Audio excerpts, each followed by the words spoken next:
In western Massachusetts, amidst the heart of the Berkshire Mountains, sits the Williamstown Art Conservation Center, where the aesthetics of nature and art come together. While the natural world's beauty renews itself, that which is created by man needs a whole lot of help. And that's the mission of 6 Buffalo State and Cooperstown art conservation alumni working here. We have stripped the old paint off and have From Portland, Maine to Rochester, New York, the center services a wide range of museums and private collections. Director Tom Branchick wears 2 hats as the center's director and head painting conservator. It's sort of like one-stop shopping. We do, paintings, paper, furniture, decorative objects, photography. And so all of that can come here as sort of a central laboratory to serve the collection needs of all our members. But we also do non-member, nonprofit, private, and corporate work. Their eclectic mix of clients and artifacts was a big draw for Mary Broadway. The Buffalo State art conservation student is doing her 3rd-year internship here, working in the center's paper lab. And there's just a whole variety of stuff to work on, so you get things in from museums, you get things in from people's attics, the whole gamut. So it's a really great place to get a lot of experience in a lot of different materials.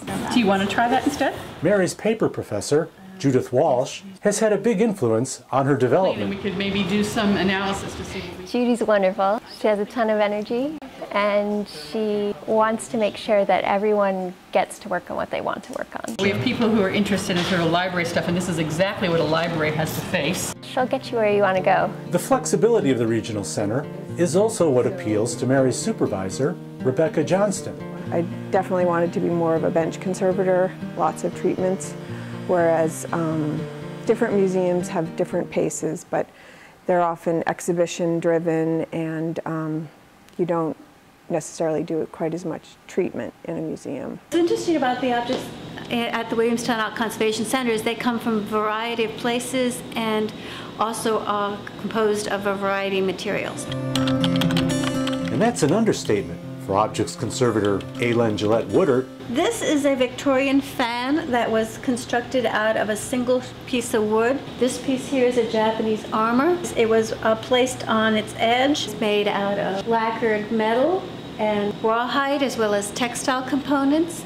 And this whole area is an area of loss and damage. We have to know a variety of materials as well as how they deteriorate and what is the best way to conserve and restore them. I had to then reconstruct each one of these by cutting out a form, coloring it, and then fitting it into the areas of loss. Painting conservator Cynthia Luke's efforts extend the center's regional borders. As coordinator of international affairs, she's heavily involved in bringing conservation workshops to museums in countries like Bulgaria and Mongolia, nations where formal education in the field are non-existent.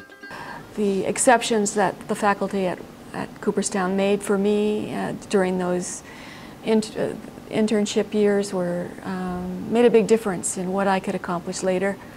So I'm very appreciative.